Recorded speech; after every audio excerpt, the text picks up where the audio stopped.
do profeta Samuel, em 2 Samuel, capítulo 21. 2 Samuel, capítulo 21. Eu gostaria de dar uma sequência com vocês nessa noite a respeito do que ministramos domingo passado. Falamos sobre as batalhas de Davi, falamos sobre a vitória que Davi teve sobre Golias, sobre aquele seu primeiro gigante. Falamos da importância de não se desprezar as pequenas batalhas, não se desprezar os pequenos desafios. Antes de enfrentar Golias, Davi passou por um leão, Davi passou por um urso, e isso gerou a fé no coração de Davi. Porém, irmãos, depois que Davi venceu Golias, muitas outras batalhas ainda aconteceram. Davi sempre teve uma marca, que foi uma marca de um grande guerreiro. Davi foi um homem de muitas batalhas, e de muitas vitórias e de conquistas tremendas em Deus, para o povo de Israel. Vitórias, irmãos, que chegaram a incomodar a presença e a vida do rei Saul. Saul, houve um momento que ele começou a ficar incomodado com o êxito que Davi tinha em suas batalhas. Davi chegava de suas batalhas, o povo fazia fileiras nas ruas, e começavam a saudar Davi e gritavam assim: Saul matou milhares, Davi seus 10 milhares. E isso gerou um ciúmes no coração de Saul, e acarretou com que Saul começasse a fazer uma perseguição a Davi. Davi fugiu, e depois da morte de Saul, Davi assume o trono novamente. E como o rei, Davi ia para as batalhas junto com o povo. E Davi venceu muitas batalhas. Porém, eu quero mostrar para vocês aqui nessa noite que não ficou apenas num gigante a vida de Davi. As vitórias de Davi não se resumiram apenas a vencer Golias uma vez. Eu quero mostrar que Davi venceu mais 4 gigantes aqui na palavra. E se você se recordar um pouco, você vai lembrar que quando Davi foi lutar com Golias, ele pegou quantas pedras para si? Quantas? 5. Quantas pedras ele usou? 1. Ok? Vamos ler o texto aqui. 2 Samuel capítulo 21, versículo 15. De novo fizeram os filisteus guerra contra Israel. Só um instante, uma observação para você aqui. Irmãos, sempre haverá guerra, sempre haverá batalha. As batalhas, elas não cessam. As batalhas, elas não têm fim. Não significa que você tem batalha todo dia, mas de tempos em tempos as batalhas surgem. Essas batalhas, elas têm um propósito de nos fazer ficar alerta. Essas batalhas, elas têm uma finalidade de nos fazer estar atentos, prestar atenção, vigiar, nos preparar, guardar a nossa vida, guardar o nosso coração. Eu sei que talvez você possa até estar um pouco cansado das batalhas, mas eu sei que Deus vai providenciar uma trégua para você em nome de Jesus. Mas não significa que você nunca mais vai ter guerras na sua vida. Não significa que você nunca mais vai ter batalhas na sua vida. Mas existem momentos de paz, sim. Mas aqui diz que de novo fizeram os filisteus guerra contra Israel. Os filisteus eram sempre um encalço, um tormento na vida do povo de Israel. Eles sempre estavam ali para fazer com que o povo batalhasse. E olha o que diz: Davi com seus homens, desceu Davi com seus homens e pelejaram contra os filisteus, ficando Davi muito fadigado. Davi ia para todas as batalhas, irmãos. A única batalha que Davi não foi, gerou um grande problema, ou talvez um dos maiores problemas na vida dele, foi quando ele cometeu o adultério com Betseba. Nós somos chamados para a guerra.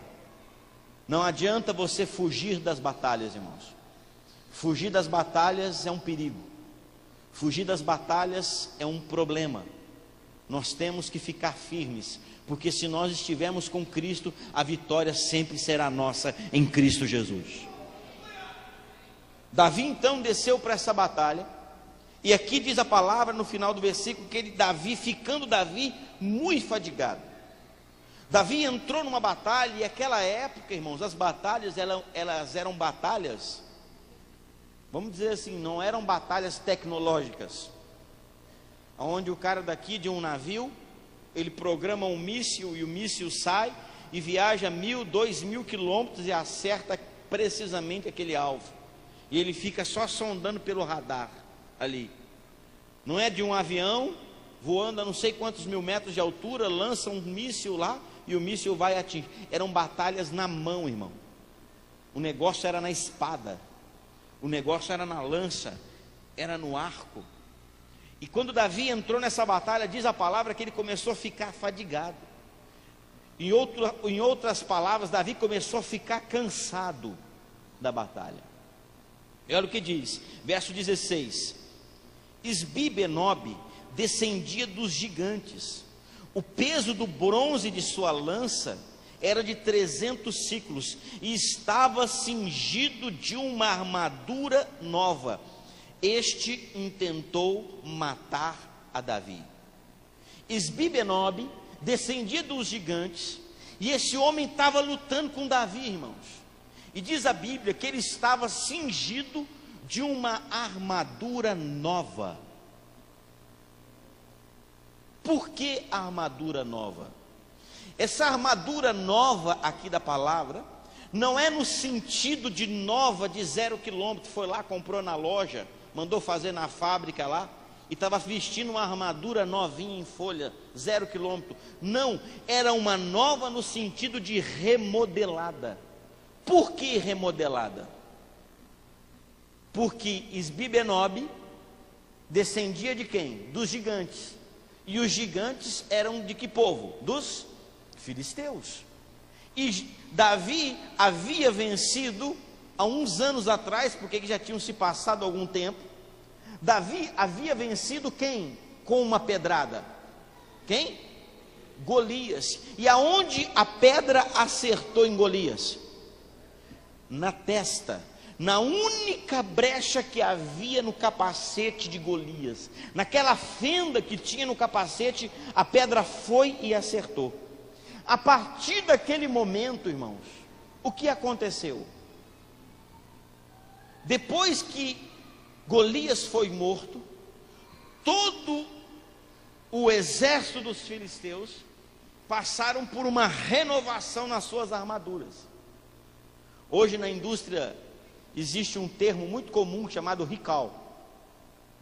É quando um veículo sai, ou algum aparelho sai com determinado defeito em alguma peça, a televisão faz uma convocação para as pessoas irem para a concessionária, porque existe um problema numa determinada peça, não é verdade? Olha, troca essa peça aqui do cinto de segurança porque ela está falhando. Quando aquele Boeing da Air France caiu, a Airbus, construtora, fabricante daquele Boeing, descobriu que estava com um problema numa determinada peça. Então fez uma convocação geral para que as empresas fossem lá para que fosse reparada aquela peça. Depois da morte de Golias, irmãos, fizeram um recall nos capacetes do exército dos filisteus. Chamaram todo mundo e consertaram o capacete. Por isso que diz aqui que Isbi-Benob estava cingido de uma armadura nova. E você vê aqui que aqui a batalha não foi na pedra, a batalha foi agora na espada. Mas tanto pedra quanto espada significam o que? A palavra. Tanto pedra quanto espada significam a palavra de Deus. E houve um momento aqui nessa batalha que Davi começou a ficar cansado, irmãos. Porque naquela primeira batalha com Golias, ele pegou a pedra, usou o seu cajado de autoridade. Em determinado momento ele soltou o cajado, pegou a pedra que estava dentro do embornal, que era dentro do seu coração, a pedra que simboliza a palavra, e usou a sua funda, que significa a sua fé, e lançou. Exigiu um esforço? Sim, mas não foi tanto quanto ele estava tendo que ter nessa batalha aqui. E diz a Bíblia que ele começou a ficar cansado. Olha o versículo, olha o versículo 17. Porém, Abissai, filho de Zeruia, socorreu e feriu o filisteu e o matou. Então os homens de Davi lhe juraram: nunca mais sairás conosco a peleja, para que não apagues a lâmpada de Israel. Olhe para mim por um instante. O propósito do diabo, o propósito de Satanás na nossa vida é tentar apagar a nossa lâmpada. Quando se fala em lâmpada na palavra de Deus, qual é a primeira coisa que vem na cabeça de um judeu quando se fala em lâmpada? Quando Paulo escreveu aos Tessalonicenses, dizendo assim: não apagueis o espírito, a primeira coisa que vinha na cabeça de um judeu quando se falava de lâmpada era o candelabro. Aquilo era o sentido mais forte para o judeu quando se falava de lâmpada, porque o candelabro significava a luz do Espírito, a luz de Deus na vida de uma pessoa. E quando Paulo está falando não apagueis o Espírito, é porque muitas vezes aquelas lâmpadas, elas iam apagando. Eram 7 lâmpadas. Você conhece o candelabro, né? Uma no centro e 3 de cada lado. Às vezes uma daquelas lâmpadas se apagava. O lugar não ficava totalmente no escuro, mas já não iluminava o quanto iluminava antes. Se eu começar a apagar essas lâmpadas aqui progressivamente, irmãos, à medida que vai apagando cada coluna, você não fica no escuro, porém você já não enxerga tão nítido quanto você enxerga com todas as lâmpadas ligadas. Esse é o propósito de Satanás na vida das pessoas. Ele vai apagando as lâmpadas do coração dela aos pouquinhos. Devagarzinho aquela lâmpada vai apagando. Aí apaga uma. Como não apaga tudo de uma vez, ele acha que está bem, ele acha que está tudo normal, ele acha que não está acontecendo nada, mas na verdade ele já não está enxergando mais como enxergava antes. Os filisteus queriam apagar a lâmpada de Israel, os filisteus queriam apagar a luz de Israel, e é isso que o diabo tenta fazer hoje na nossa vida. Ele não pode tirar você do caminho de uma vez, então ele vai tentando apagar suas lâmpadas aos pouquinhos. São 7 aí dentro de você. Essas lâmpadas falam do caráter e falam da vida de Cristo em nós. Eu não tenho tempo para falar sobre isso hoje, mas muitas vezes uma a uma vai sendo apagada, até que daqui a pouquinho só tem uma lâmpada acesa, e a pessoa está praticamente numa penumbra. Ela não está em completa escuridão, mas ela já não está enxergando quase nada mais, irmãos. É por isso que Paulo fala: não apagueis o Espírito. Apagueis fala de algo que é um processo. Nós temos que tomar cuidado, irmãos. Não permita que a lâmpada se apague de dentro do seu coração. Todas as vezes que Deus fala com você e você não obedece à voz de Deus, todas as vezes que Deus te dá uma direção clara para você e você reluta em andar naquilo que Deus está falando com você, sabe o que está acontecendo? Essa lâmpada de dentro de você está se apagando. E eu quero mostrar para você aqui nessa noite que vencer gigantes é possível. Mas nós precisamos entender que existem batalhas na nossa vida que nós não conseguimos vencer essas batalhas sozinhos. A primeira batalha, Davi venceu sozinho, irmão. Tinha ninguém com ele. No segundo gigante, quando Isbi-Benob se levantou contra Davi e começou a lutar com ele, e Davi era muito habilidoso, mas esse gigante era também muito habilidoso, e Davi não estava conseguindo de vencer ele. E Davi foi batendo a espada, e foi lutando, e foi lutando, e foi lutando. E o que aconteceu? Davi começou a ficar cansado, irmãos. E se esse homem aqui, se Abissai não entra nessa batalha, Davi tinha morrido. Existem batalhas que você vai vencer sozinho, mas existem batalhas que você precisa de ajuda, irmão. Não tente vencer todas as batalhas sozinhos. Muitas pessoas morrem pelo meio do caminho porque elas lutam a vida inteira sozinha. E há momentos que você vai precisar de ajuda. Por isso que uma das nossas marcas chama-se discipulado. O discipulado aqui nessa igreja veio muito antes da visão celular. Não é coisa da visão celular, não, irmãos. Desde que eu vim para Barretos, em 95, eu vim com uma condição: que a minha cobertura espiritual, que o meu discipulador continuasse sendo o mesmo discipulador de 15 anos atrás, irmãos, do qual faz parte da minha vida o pastor Hebe e a pastora Gleiva. Essa foi uma das condições de quando eu vim para cá. Nós vivemos isso há muitos anos na nossa vida, e essa tem sido uma marca, tem sido um segredo dessa igreja, aonde nós entendemos que não podemos caminhar sozinho, porque aquele que caminha sozinho, uma hora você vai pegar um gigante que se adaptou à batalha. A armadura de Isbi-Benob já estava remodelada, irmãos. Davi já não conseguia mais acertar na fresta, porque o capacete dele já estava mudado.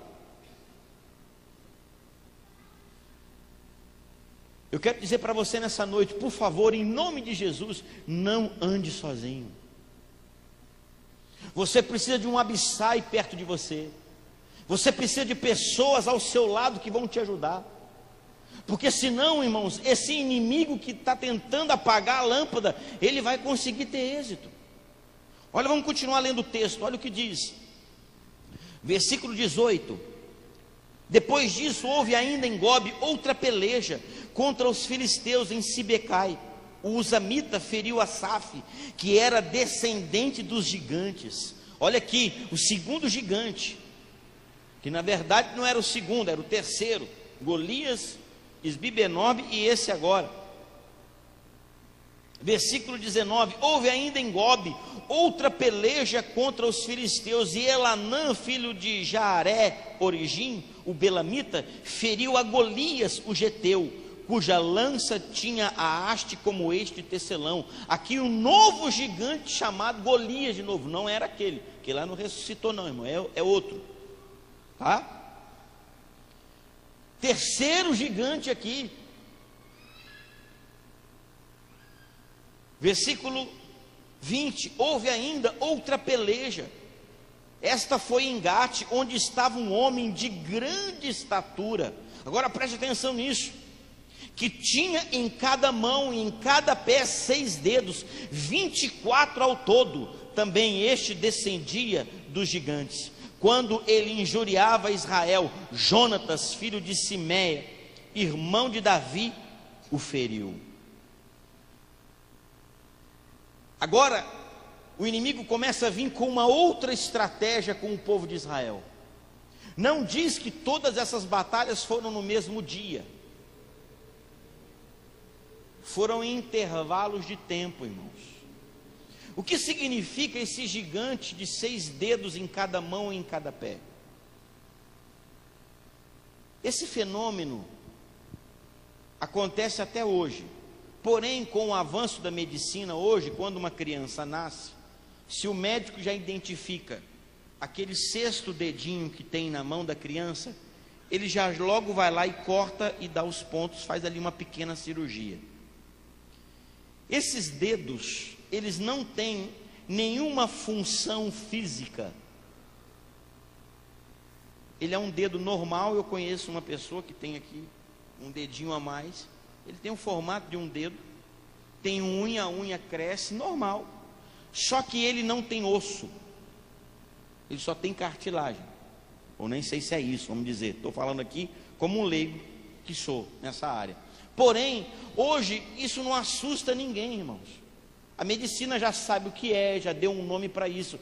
Agora eu quero mostrar para você, e eu quero que você volte comigo a 6.000 anos atrás. Imagina só o que esse dedo a mais em cada mão e em cada pé surgia de efeito psicológico na mente e no coração das pessoas. O cara já é um gigante, já tem quase 3 metros de altura, com uma armadura poderosíssima, e ainda se espalha a notícia de que o cara tem 24 dedos. Esses dedos tinham mais efeito psicológico do que funcional. Isso servia para intimidar o povo, irmãos. Satanás tenta fazer a mesma coisa hoje. Muitas vezes ele pinta com uma situação, irmãos, ele pinta com um quadro, ele pinta com um problema, com uma circunstância na sua vida, ou ele coloca você diante de uma situação que muitas vezes, se a gente não tomar cuidado, se você for olhar muito para o tamanho do gigante, você se sente uma formiga e você se sente completamente incapaz. Mas eu quero dizer uma coisa para você: da mesma forma que o primeiro Golias caiu, o segundo cai, o terceiro cai, o quarto cai, e o quinto também vai cair, irmão. O teu Deus continua sendo superior a qualquer fenômeno, a qualquer gigante, a qualquer circunstância, querido. Olha o que diz o último texto: estes 4 nasceram dos gigantes em Gate e caíram pela mão de Davi e pela mão de seus homens. Agora já não foi mais na pedra, agora foi na espada. Se você andar em Deus, Deus vai te dar as estratégias de batalha para a sua vida. Nenhuma batalha é igual, irmão. Toda batalha é diferente. Cada batalha tem a sua característica. Cada batalha tem a sua dificuldade. Cada batalha tem o seu desafio. Por isso que nós precisamos estar em Deus. Mas em todas elas nós vamos vencer com o quê? Com a palavra. É a palavra que vai te dar força para vencer as batalhas. Por isso você precisa conhecer a palavra de Deus. A Bíblia diz: errais não conhecendo o que as Escrituras, nem o poder de Deus. É a palavra que vai te ajudar a vencer as batalhas, irmãos. Por isso você precisa estar em Deus. Não ande sozinho, porque vão ter circunstâncias que você vai precisar de ajuda. Talvez hoje você está vivendo um momento difícil, você está passando por uma batalha e você está quase morrendo. E eu quero te fazer uma pergunta nessa noite: quem vai te ajudar?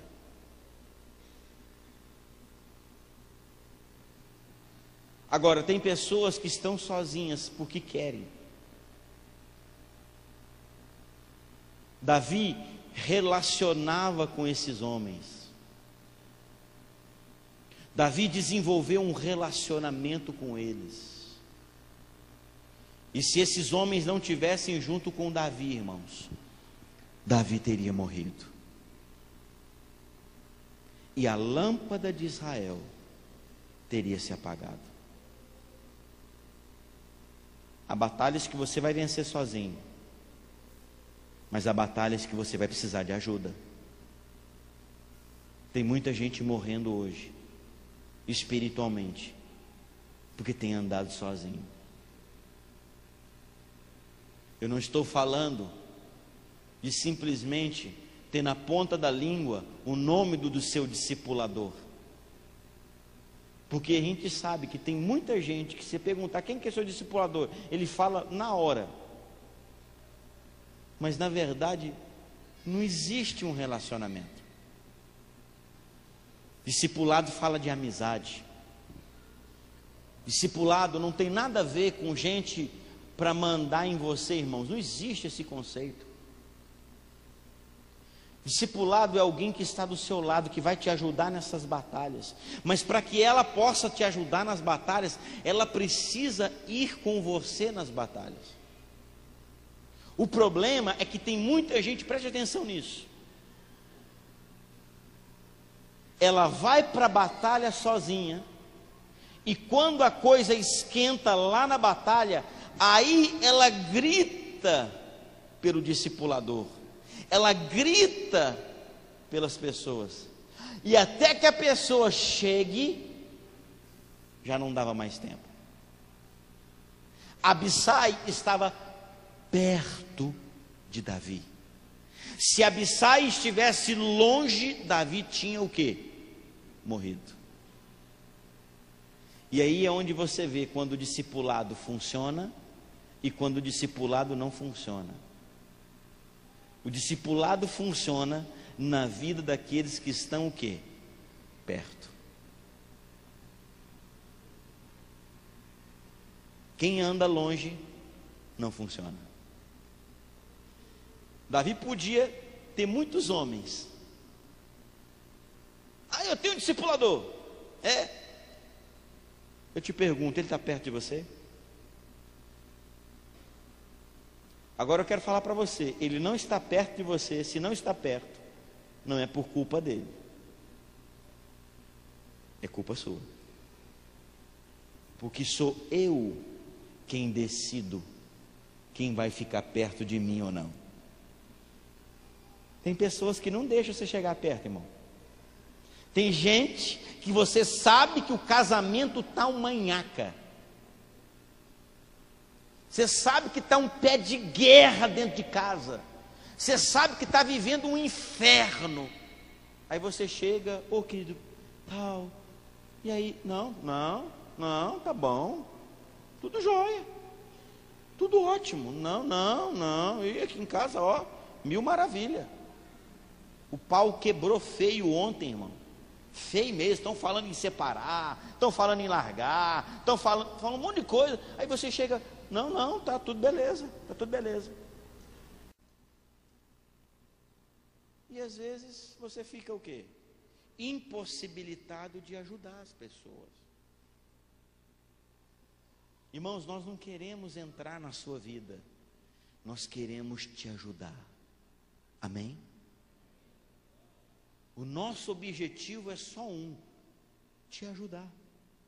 Só isso, te ajudar.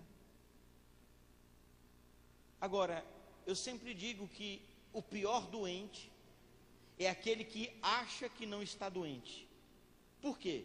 Porque ele morre, mas não pede ajuda. Eu já vi pessoas morrerem, irmãos, mas não se deixam ser ajudadas. Davi podia muito bem ter falado assim: não preciso de ajuda não, afinal de contas eu sou o rei de Israel, eu venci Golias, Deus é comigo, o Senhor é comigo, o Senhor é a minha força, eu já venci um leão, já venci um urso, sou o rei dessa nação, eu não preciso de ajuda, pode ir para lá, Abissai, pode deixar eu aqui sozinho. Davi podia ter dito isso, irmão. Podia ou não podia? Sabe o que tinha acontecido com Davi? Tinha morrido. Aceita ajuda, querido. Aceita ajuda. Dá uma olhadinha para o seu irmão e fala assim: deixa o Abissai te ajudar, querido. Não ande sozinho. Não ande sozinho. Há batalhas que você vai vencer sozinho? Sim, glória a Deus. Mas vai ter batalhas que você vai precisar de ajuda. Vença um pouquinho esse orgulho. Vença um pouquinho essa autoconfiança. Porque senão você acaba morrendo. Quem anda sozinho, irmãos, não consegue caminhar longas distâncias. Davi precisou de ajuda. Vai ter batalha que Deus vai ter que te dar uma estratégia nova. Deus vai ter que te dar ferramentas novas para determinadas batalhas. Por isso, fique firme. Não desista. Não tenha medo dos gigantes. Veio um aqui com a ponta da lança, pesava não sei quanto. O outro tinha a lança como formato de um eixo de tecelão. O outro estava cingido de uma armadura nova, remodelada, que a pedra não podia mais acertar. Aqueles gigantes, aqueles filisteus foram lutar, falaram assim: agora nós vamos ver se esses caras vão vencer a gente. Porque na primeira vez, nós tínhamos uma brecha, nós tínhamos uma falha, nós tínhamos uma dificuldade. Agora vamos lutar contra eles, porque nós vamos vencer eles. Davi não foi nenhuma vez aqui com esses 4, não há nenhuma menção de pedra. Todos eles caíram pela mão de Davi e pela mão de seus homens. Eu te pergunto nessa noite: quem são os seus homens? Quem é o seu exército? Quem está junto com você nas batalhas? Irmãos, eu não estou sozinho. Todas as vezes que eu vou entrar numa batalha, sabe o que eu faço? Eu pego o telefone e eu ligo para o meu pastor. Mês passado, quando nós entramos no mês da consagração, eu peguei o telefone e liguei para o meu pastor e falei assim: pastor, olha, ora pela gente aqui, que nós estamos entrando numa batalha aqui, vamos ficar 30 dias de consagração, 30 dias assim, assim, assim, assim. Ele orou comigo na hora ali. Eu vou fazer um jejum diferente, vou fazer um jejum mais prolongado. Eu procuro o meu pastor e falo assim: olha, ora comigo nessa área. Eu estou entrando numa batalha, estou passando por uma pressão, estou passando por uma tribulação, estou passando por um momento difícil da minha vida. Eu procuro ajuda, irmãos. Às vezes eu procuro ajuda aqui com os meus pastores, com os meus irmãos, com o exército que está junto comigo. Eu falo: ó, orem por mim, me ajudem nessa área. Tenho passado luta nessa área, tenho sido contra-atacado nessa área. Há um tempo atrás fui fortemente atacado na área da saúde, irmãos. Um espírito de tormento veio sobre a minha vida. Satanás tentou colocar na minha cabeça que eu ia morrer, irmãos. E ele começou a colocar sintomas, gerar em mim sintomas que pareciam que eu ia morrer. Subi uma escada dessa aqui e me dava falta de ar, porque ele falou que eu tinha um problema no coração. E começou os ataques, eu comecei a orar, e eu vi que a coisa estava ficando pesada. O que eu fiz? Eu pedi ajuda, irmãos. E aí veio o socorro. Porque tem hora que às vezes você vai cansar, irmão. Você é bom, você é forte, mas tem hora que a gente cansa. E não é errado cansar, é errado ficar sozinho. Amém? Esses 4 caíram pela mão de Davi e pela mão dos seus homens. Depois a Bíblia não menciona mais nenhum gigante. Para terminar, nós vamos orar. Preste atenção. Para cada manifestação do inimigo, Deus já preparou para você uma arma de vitória.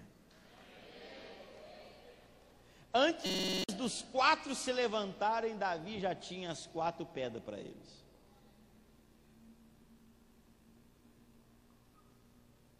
Deus sempre se antecipa o mal.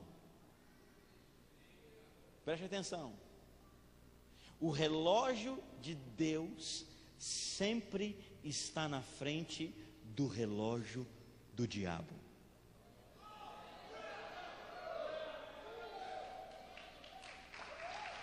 Pode aplaudir o Senhor.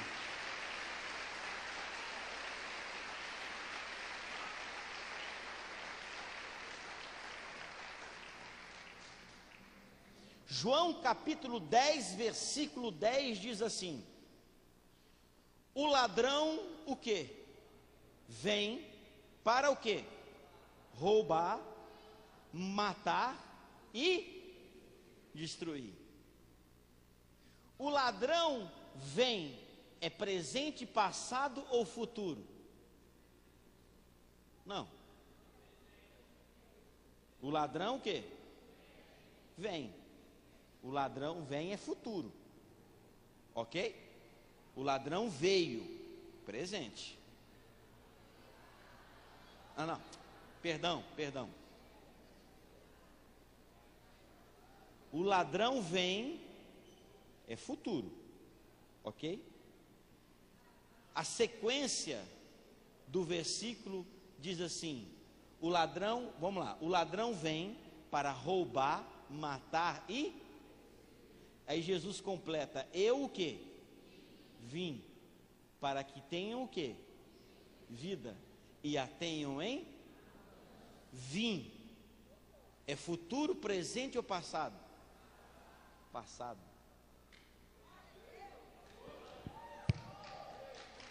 Entendeu?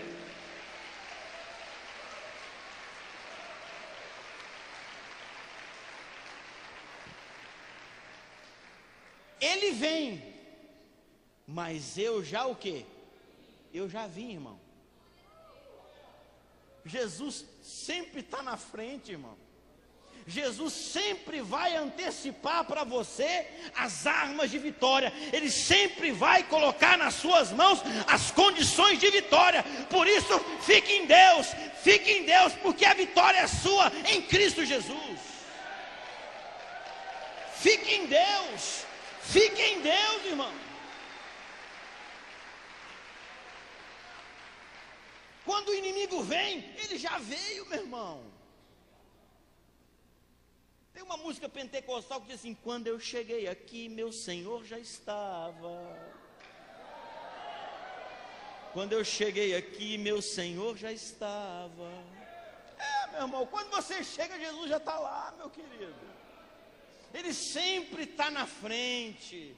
Você sempre tem bala sobrando aqui, meu querido.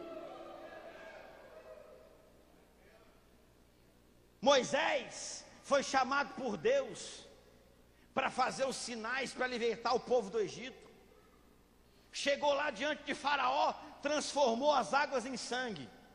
Os magos de Faraó fizeram a mesma coisa. Depois, Moisés foi lá, transformou a vara numa cobra. Os magos foram lá e fizeram a mesma coisa. Aí eu não me lembro muito bem, acho que foi a das rãs. Foi uma outra praga lá, a terceira praga. Moisés fez o sinal. Os magos de Faraó, os mágicos de Faraó foram lá e fizeram a mesma coisa. Aí Moisés fez a quarta, tentaram fazer, não conseguiram mais. Moisés fez a quinta, tentaram fazer, não deu conta. Fez a sexta, não deu certo. Fez a sétima, não deu certo. Fez a oitava, não deu certo. Fez a nona, não deu certo. Fez a décima, não deu certo. O revólver do diabo só tem 3 balas, irmão. Ele dá uma, pá, pá, pá, pec, pec, pec, pec, pec, pec, pec, pec, pec.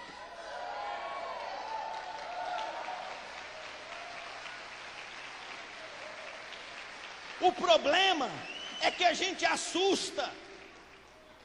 Você dá um tiro, pá, daqui a pouco vem o doutor lá, pá, meu Deus, pá, pá, não para, dá de novo, pá, Acabou a bala do lado de lá, irmão. Agora é só você.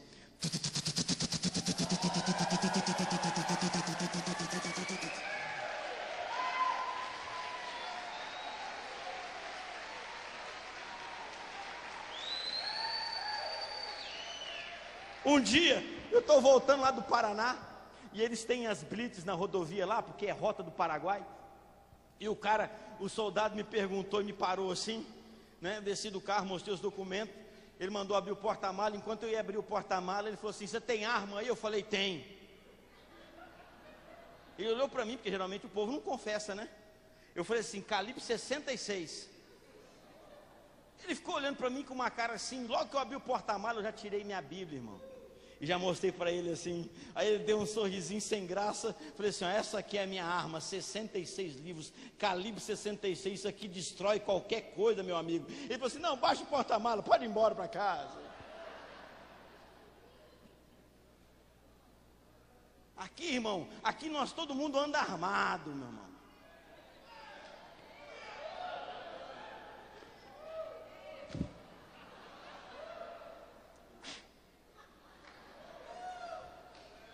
Briga comigo não, irmão. Aqui é tiro para todo lado. Mas você tem que conhecer a sua arma. Irmão, tem gente que usa isso aqui como espingardinha de pressão. Só conhece Salmo 23:1. Senhor e meu pastor, nada me faltará. Não sabe mais nada, irmão. Não sabe mais nada. Não sabe mais nada. Por isso que a Bíblia diz: errais não conhecendo o que? As Escrituras, nem o poder de Deus. Irmão, você quer conhecer o poder de Deus? Então conheça a palavra, porque a palavra, o poder se manifesta pela palavra. Não desista. Às vezes o tiro vem do outro lado, fique tranquilo. Você também não vai pôr a cara a bater, né? Se proteja. A Bíblia fala que essa palavra é espada, mas ela também é o quê? Escudo, irmão. Transforma essas pedras em pães, se você é filho de Deus. Lá veio a seta. Está escrito: não só de pão viverá o homem.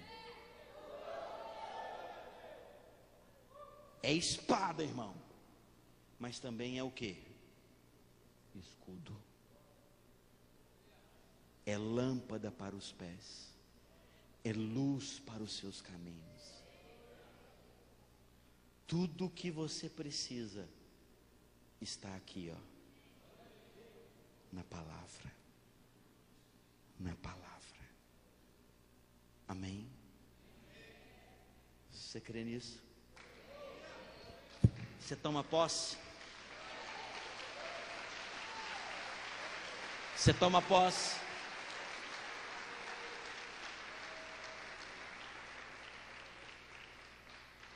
Faz igual o pessoal faz assim. Cuidado para não acertar seu irmão. Faz assim, ó. Yes.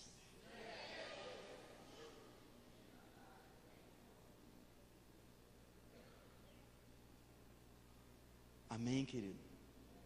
Saia daqui nessa noite fortalecido em Deus. Mas saiba, entendendo uma coisa: eu não posso estar nas batalhas sozinhos. Eu preciso de alguém comigo. Eu preciso de alguém do meu lado. Amém? Se você entendeu essas verdades, fique em pé aí no seu lugar, por favor.